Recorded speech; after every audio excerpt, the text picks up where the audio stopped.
If you've been using Cursor AI and you want to change the max tab count, this quick tutorial is going to show you exactly where to find it and how to adjust it in just a few clicks. This setting can be really useful if you want Cursor to work with a larger amount of context while you're coding, but it's also important to understand how it affects your usage. So if you're trying to get more out of Cursor AI, stay with me because I'll walk you through the full process step by step. And if this video helps you out, make sure to hit that like button and subscribe for more simple software tutorials like this. Alright, let's jump into it. First, open Cursor on your computer and look for the settings gear icon. That gear icon is usually where you'll find all the main app preferences, including advanced options related to the AI assistant. Click on the gear icon to open the Cursor settings panel. Once the settings page is open, go ahead and navigate to the agent section.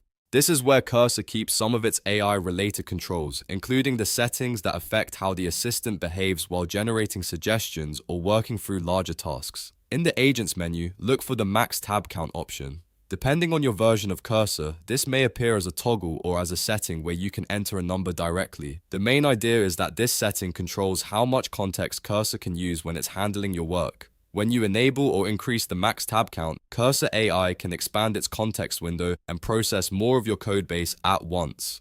That can be incredibly helpful if you're working on complex projects, large files, or tasks that require the AI to understand more of your app at the same time. But there is one important thing to keep in mind. Increasing this setting can use your credits faster because Cursor is processing more information. So before you turn it all the way up, make sure that matches the kind of workflow you need. If you're only doing smaller tasks, you may not need a high setting, but if you're working across many files and want Cursor to reason through a larger portion of the project, increasing the max tab count can make a real difference. To change it, simply toggle the option on if needed, then enter the number you want to use. Choose the value that fits your needs and keep an eye on how it affects performance and usage. Once you've made the change, Cursor will start using that updated max tab count right away, so there's usually no extra save button or complicated setup required. And that's really all there is to it. You just open Cursor settings, go to Agents, find the max tab count option, and adjust it to the number you want. It's a small change, but it can have a big impact on how Cursor AI handles larger coding tasks. If you found this tutorial useful, please give it a like, subscribe to the channel, and turn on notifications so you never miss the next quick guide.